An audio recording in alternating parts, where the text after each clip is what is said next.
कितना सुंदर था मोहन होगा तुम्हारा, बंसी बजा कर लूटा दिल ये हमारा।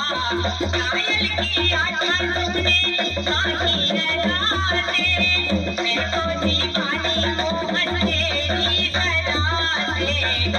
जी बता दे मोहन, जी बता दे मोहन, कहते रहेंगे जुदाई। बोलो ना किसे कनाई, बोलो बोलो ना किसे कनाई।